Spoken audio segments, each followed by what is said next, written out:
Hello. Today we're going to start into our unit of chapter 12. So this unit we're going to learn a little bit more about regression analysis. There are two things we got to learn from this unit. The first is how do we do inference on regression? How do we do inference procedures, which is why this chapter is covered after the end of all of the inference that we've done in chapter 7, 8, 9, 10, and 11. And the second part of this chapter is how do you do regression on data that's not linear. So the first part is inference for linear regression, and the second part is transforming to achieve linear equations. So similar to past inference we've done, we're going to need to do some checks on conditions. In the plan part of the four-step procedure, the conditions we've been looking at is random, independent, and normal, or random, independent, and large sample size. This has conditions like that as well, though a couple other ones. We're going to learn to do significance tests on the slope of the regression equation, and also to get a confidence interval on the slope, and then learn to analyze that information. So the setup is this. Maybe you collect data and you realize that your scatter plot shows a linear relationship. But the question, though, is that collection of data you made, is that all of the data possible? So is it really a census of all the data, or is it just a sample of the data? And if it's just a sample of the data, are we sure that if we looked at all the data, would it continue to show the same pattern? Would it continue to be linear? Would it continue to have a positive relationship or a negative relationship? That's what we're going to try and explore. This is a great example, I believe. What we're looking at here is data from chapter 3. We were looking at the eruptions of Old Faithful geysers. So Old Faithful is a geyser in Yellowstone in the United States, in the national park called Yellowstone. And the thing that makes that national park really interesting is that there's I think it's about a mile under the surface, there's a huge mass of molten lava that is much closer to the surface than is normal. And because of this, that molten lava superheats the earth pretty close to the surface. So therefore, water that's in the aquifers under the ground gets superheated. And when that water gets real heated, it creates pressure. Because as the temperature rises, the molecules move faster and they expand and need more pressure. And then once it can't stay in that aquifer anymore, it shoots out of the ground. And this happens at Old Faithful. And the data they collected is they looked, and the explanatory variables on the x-axis is how long had the eruption been going off. So had the eruption, did it go off for 1.5 minutes? Did it go off for 3.5 minutes or 5 minutes? And based on that, then they collected the data on how long until Old Faithful went off again. So what you're seeing is that if Old Faithful went off for a long time, it took longer for it to erupt again, which ideally makes sense, right? If it expels a lot of the energy that was in the water, that was in the superheated water, if a lot of that gets expelled into the air, it'll take longer to build up enough energy to erupt again. So what this is this the information on 220 eruptions that were recorded in a specific month. So they did this for a whole month and got the 220 eruptions that happened. The question is, this would then be the population data for that month. What if we just took a sample of this data? How would the regression equation, particularly the slope of the regression equation, compare with this true population regression equation? Because this specific equation has a slope of 10.36 and a y-intercept of about 34. So we do that, and they show that here. So if we take a sample of 20 eruptions, what they're showing here is they're showing all the eruptions, all 222 in the kind of red color, but then they're taking 20 of them and showing them in aqua. And if you find the least squared regression line of just the aqua data points, you'll see it's down here below. The slope, instead of being 10.36, is 10.2 of this random sample of 20 points. Now, if we take another random sample of 20 of those points, we'll get a different 20 points. It's possible we might get one or two of the same points, but most likely most of them will be different. And this is the idea of sampling variability. Because of the variability in the date in the things that are in our sample, right? The experimental units that are part of our sample, we'll get different results. And in this case, the slope was down to 7.7. So from 10.2 to 7.7, quite a fairly large change. And then here, they did it again a third time, and this time they got a slope of 9.5. So what we're trying to explore is this idea again of sampling variability, which we started to learn about in chapter 7. And that is that as you take repeated samples, we get different experimental units in our sample, in this case, different eruptions in each sample, and that'll provide a different result for us. Okay. Now, it says, notice the slope varies, and this variability is normal, right? You'd expect some variability. In fact, if you did this not 3 times, but if you did this 1,000 times, so 1,000 different times you took a random sample of 20 of those data points, and over again you collected the data and you determined the slope of the regression equation of just the 20 points, your slope would vary, and it would vary similar to this picture here. So this is the start of the sampling distribution of samples of size 20 of that specific slope. And what you're seeing is hopefully the same idea that you've seen us explore in other chapters. The sampling distribution is approximately normal, and it centers on the parameter. So if the true slope is 10.36, this centers on 10.32, which is about the true slope. So it's pretty close. And again, like I said, it's approximately normal. So as you get away from the center, it goes down, kind of at a symmetric and bell-shaped pattern. And then the spread is 1.31. And we'll look at how to calculate the standard deviation as well. But there's a specific spread. And again, the larger sample size, if we took a sample size 40 or a sample size 60, that spread would be smaller because it should get closer and closer to the true slope. So it's the same concept that we're exploring with means and with sample proportions. It's just applying it to slope. Now, for us to be able to apply this, we have to meet the conditions. Okay, so the plan part of this procedure is to say we're going to run a linear regression t-test or a linear regression t-interval, depending on if you want to do a test or interval, and then to verify the conditions. Now, again, like I said, most of the time the condition has been random, independent, normal. And we have the same conditions here, random, independent, normal. We've added 2 more, linear and equal variance. Now, it seems like a lot to remember, and it is at first. The nice thing about it is that it creates a nice acronym called LINER, L-I-N-E-R. So LINER, which is helpful because we're doing a linear regression t-test. So we're assessing lines, and the acronym we're going to use is called LINER. So linear, L, independent, I, normal, N, equal variance, E, and random, R. And to explore these ideas, we will make some plots. To assess linear, I'm going to slide down here. There it is again, LINER, L-I-N-E-R. Okay. To accept linear, here it says, we're going to examine the scatter plot. So we'll look at the scatter plot or the residual plot and just make sure the scatter plot looks roughly linear or the residual plot shows no pattern. Independent, we're going to look where the sample's taken independently, and specifically does it meet the 10% condition if we're sampling without replacement. Okay, same sort of condition we've met before. Normal. Now we know how to check normal. We make some sort of a scatter plot, or not a scatter plot, but a box plot or a normal probability plot, and we look to see that it's fairly symmetric and such. The question in this one is, what are we assessing for normality? We have an X variable, we have a Y variable, are we assessing one of those? Actually, you're doing neither of those. You're going to look for the normality of the residual values. So we'd like the residual values to be approximately normal. And I'll show you how to get to that. E, equal variance. To assess equal variance, we're looking at how much variability our predictions are from the truth. And again, that is assessed with the residuals. So we'll look at the residual plot. And finally, random, to see if the data are collected randomly. So these first 2 plots, this is the scatter plot of the data, and this is the residual plot of the data, are the first 2 main ones. We can use the scatter plot or the residual plot to assess if it's linear. And then we can use the residual plot also to assess equal variance. What you're looking for in the residual plot is you kind of scan from left to right. Does the variation of the points below and above that line 0, do they stay fairly equal?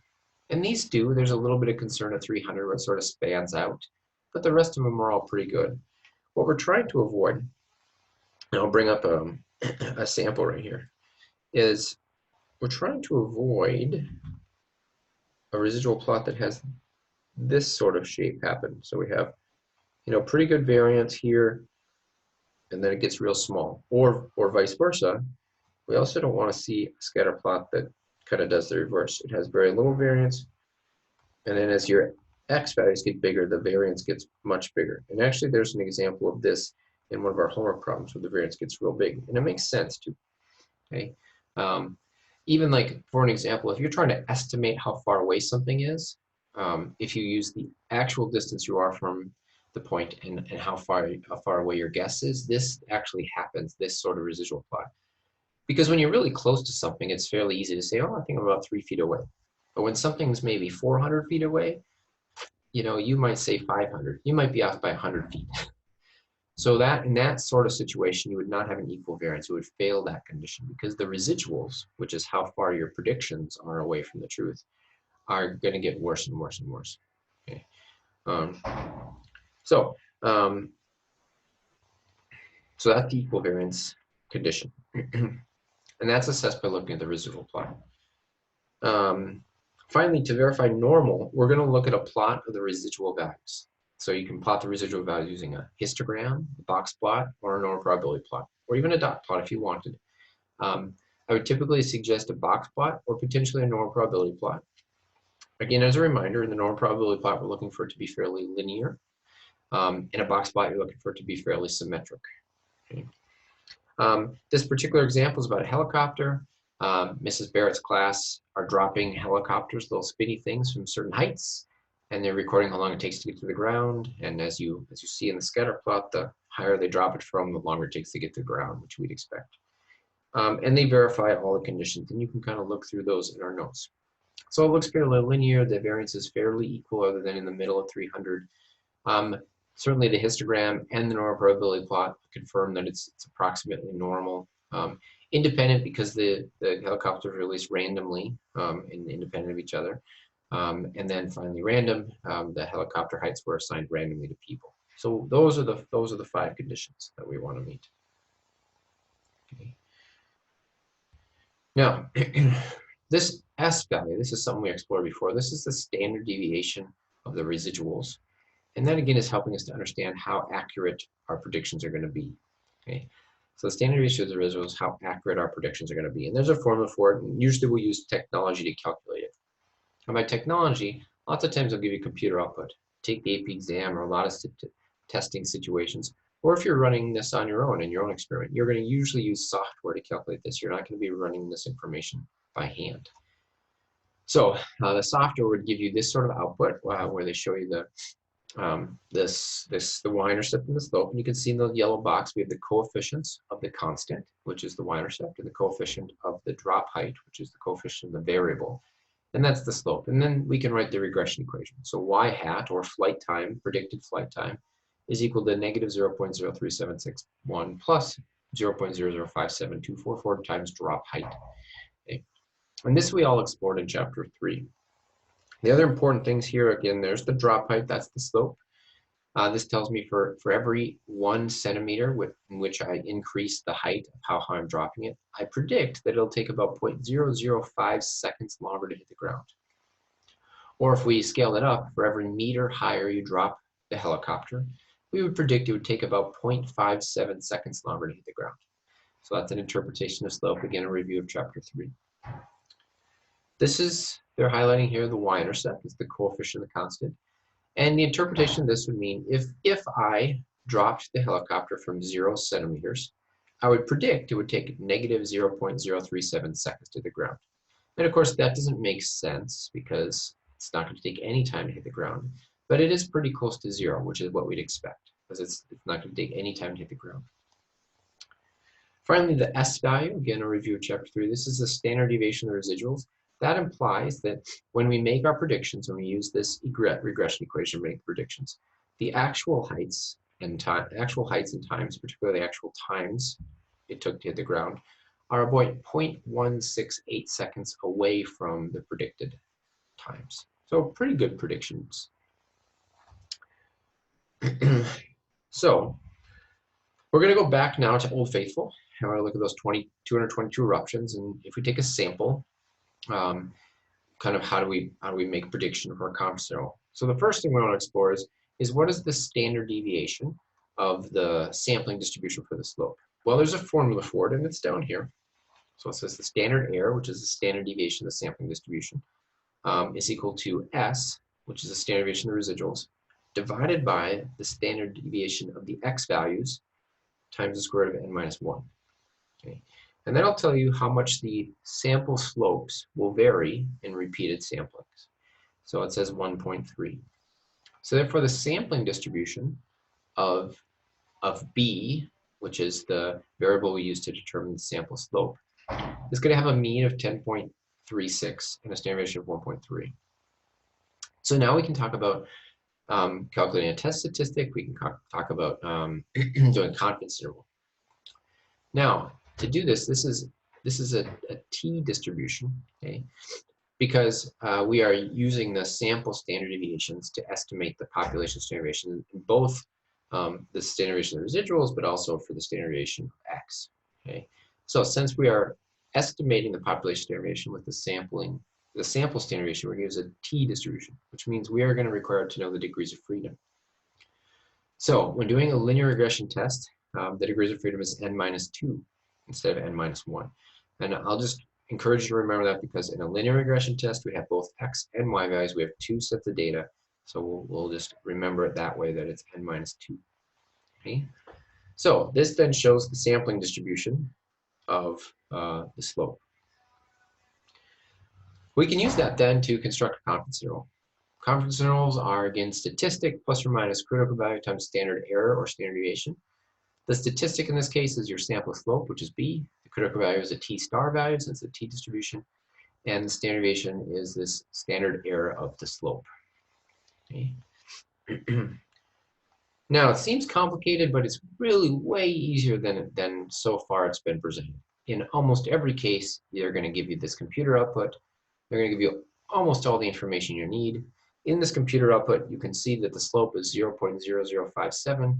They also give you the standard error of the slope. That's what that arrow is pointing to, 0.0002018. So you have B and you have the standard error of B. The only thing you actually have to calculate to do this is the critical value. Right? And just a reminder, to calculate critical values, we're going to do an inverse T. And I'm actually going to show that on my calculator. Now bring up a new calculator. And again, if you go to statistics and distributions, we do an inverse T. And as for area, so if we're in a 95% confidence interval, we put 975. Because what we need to do is we're looking at the area to the left of where the critical value is. So there's 95% in the middle plus an extra 2.5% on the tail. And the degrees of freedom would be 68 because there were 70 helicopters dropped. 70 minus 2 is 68. Hit OK. And you get 1.995. Now, the book gets 2.00 because they rounded to 60 because they used the chart, but about the same. So then you just simply take the slope from the computer output. You take the 2.0 or 1.995 from our inverse T. You multiply it by the standard error, which is also in the computer output, and you do some multiplication and addition and subtraction, and you're done. So it's actually relatively easy to run this interval. Okay. Lastly, we should talk about running a test. Okay. So performing a significance test is the same, again, procedure. We're going to take our statistic, which is what we got, minus the parameter, which is what we expected, divided by the standard deviation of the statistic or the standard error. Again, reminder that the degrees of freedom are n minus 2. But we're going to talk about what the parameter is, or what the parameter is supposed to be. Now, most of the time, when we're looking at analyzing this data, we're trying to decide if there's a linear relationship. Okay? Like in this particular example, this says the count of crying peaks and the IQ. So this is saying that if babies cry more, there's a theory that maybe they are smarter. Right? The more crying that's going on maybe implies a higher IQ. And so it says at the bottom of this slide right here, do these data provide convincing evidence that there's a positive linear relation, implying that we can use this with predictive power, meaning that more crying peaks would imply or give us reason to believe a higher IQ.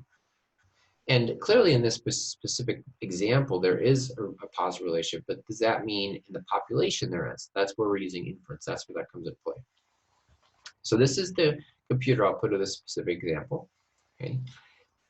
And what our hypothesis would be in this case is the null hypothesis here is that the slope is 0, meaning that if you have a slope of 0 between two variables, as the x variable increases, okay, then what happens is you don't know if the y variable is going to go up and down because the slope is 0. It could go up, could go down, it's going to do a little bit of both. No predictive power in that case. Now, if the slope is positive, which is our alternative hypothesis, that means that as the x variable increases, then what you're going to see with the y variables is you should see that also increase. Okay, so we're going to test that. So to run the test, we'd say we're going to run a linear regression t-test. We'd write the null and alternative. The null is going to be beta is equal to 0. The alternative is beta is greater than 0. Sometimes you choose beta less than 0, and sometimes not equal to 0. Depends on what they're asking. Finally, we're going to verify the conditions. Now, typically to do this, they'll give you all the plots you need. You just got to discuss the plots. So if they gave us all these plots ahead of time, to verify linear, we'd simply say, oh, look, this residual plot is fairly linear. There's no reason to say it's not linear. It doesn't look great, but it doesn't look curved. So linear is fine. Independence, you'd say, well, 10 times 38 is probably less than 10% of the population. Independence is okay. Normal, say, okay, well, here's the normal probability plot of the residuals. That's fair. This is fairly linear, and when normal probability plot's fairly linear, that's good enough.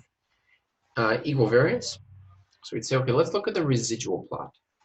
And let's make sure that as we go left to right, the spread of the points doesn't get really close to or really far from the center line.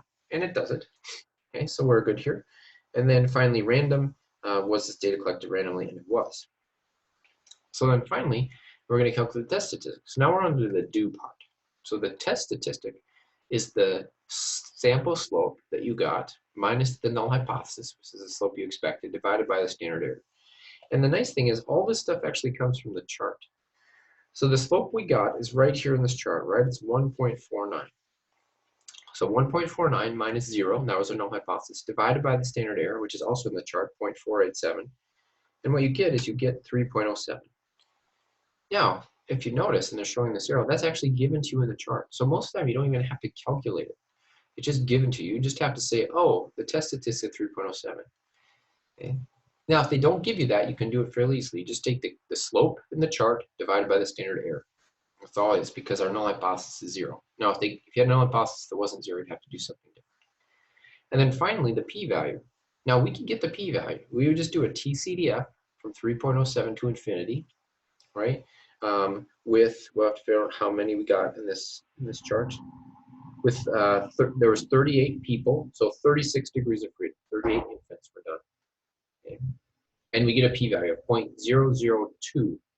Now, I said 0.002 because what we would do is we would do from the test statistic to infinity, which is 2%.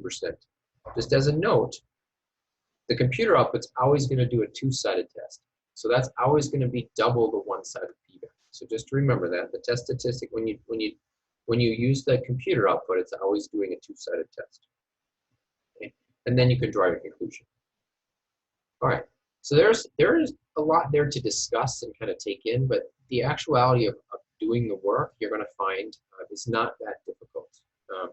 So again, the conditions are here. It's linear, independent, normal, equivariance, random.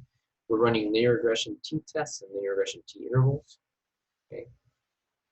The standard of the slope is given to you in the chart, in the mini-tab output or the computer output. The test statistic is there.